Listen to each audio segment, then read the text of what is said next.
m'appelle Nathalie Benoît, j'ai 39 ans, je suis professeure des écoles, mais je travaille pour le CNED depuis que j'utilise le fauteuil roulant, donc depuis 2006. Les premiers signes de la sclérose ont commencé lorsque j'avais 18 ans. Je suis tombée dans l'escalier en fait à cause d'une perte d'équilibre et voilà, c'est comme ça que ça a commencé.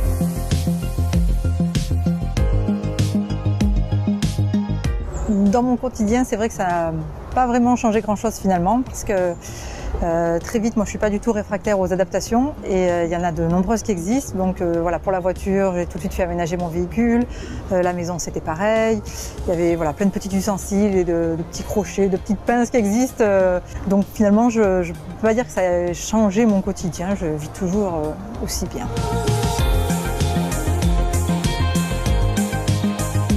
Avant de tomber malade, j'étais déjà très sportive puisque j'étais en pôle espoir de pentathlon moderne et je suis également issue d'une famille de profs de PS, donc c'est vrai que j'ai toujours pratiqué des activités physiques.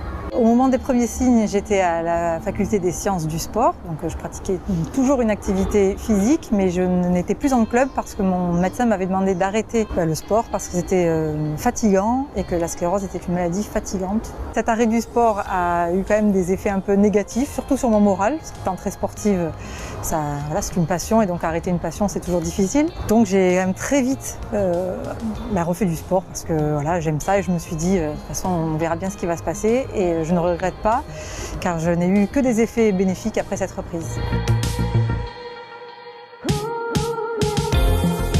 Lorsque j'ai repris, j'utilisais un fauteuil roulant.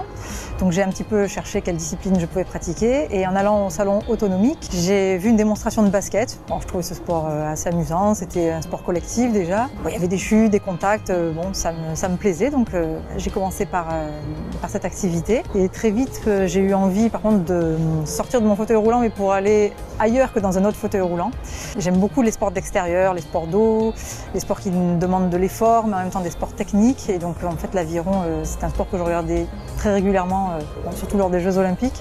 Donc ça m'a attirée et voilà, j'ai frappé au premier club qui était à côté de chez moi. Et très rapidement, ils ont investi dans l'achat d'un bateau handi. Donc j'ai pu commencer cette activité.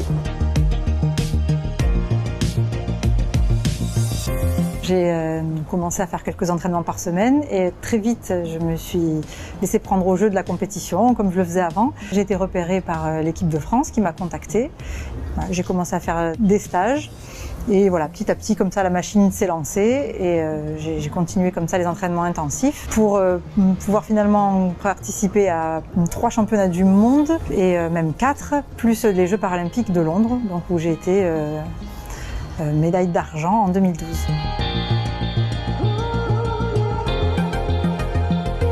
Alors, un prochain défi, j'ai beaucoup d'idées. Le premier, bien sûr, c'est la participation aux prochains Jeux paralympiques, puisque j'ai qualifié mon bateau. Donc, je sais que je vais y participer. Peut-être aller jusqu'à Paris 2024, si j'ai l'envie qui reste et si mon corps me le permet, bien sûr. Au quotidien, j'arrive assez bien à concilier ma vie personnelle, ma vie professionnelle et ma vie sportive. Ce qui est le plus important, ce sont vraiment pour moi les phases de récupération. C'est vrai que j'ai la chance de travailler pour le CNED, donc je ne suis pas en classe face à des enfants, ce qui serait, je pense, compliqué au niveau fatigue. Dès que je sens vraiment la fatigue arriver, là, j'hésite pas à prendre du repos, parce que c'est vraiment pour moi le secret. C'est ce qui me permet de vivre bien tout le temps au quotidien. Après, c'est vrai que j'adapte aussi un temps de kiné, que je ne faisais pas avant. Je bloque à peu près entre une demi-heure et 1 heure par jour. En général, c'est une demi-heure le matin, une demi-heure le soir, pour tout ce qui est étirement. Et je trouve ça très très important pour les douleurs. Et aussi pour tout ce qui est mouvement, coordination. Sinon, ça n'a pas vraiment changé ma vie d'avant. Je considère ça comme tout un chacun, en laissant une part très importante à la vie personnelle et un peu moins au travail. On sait que le sport est bénéfique pour tout le monde, que ce soit d'un point de vue physique ou d'un point de vue social, puisque c'est vrai que ça permet de faire de belles rencontres et de sortir de chez soi. J'ai vu aussi les effets sur l'évolution de la maladie, donc j'ai beaucoup travaillé ma coordination, mon équilibre, ma musculature. J'ai eu donc plus de facilité à faire des transferts, à me déplacer avec des béquilles, parfois même à m'habiller. Donc voilà, les effets du sport sont multiples et je vous encourage vivement à en faire. Depuis que je suis tombée malade, c'est vrai que ma vie a changé. Voilà, je fais tout ce que j'aime, je fais du sport, de la musique.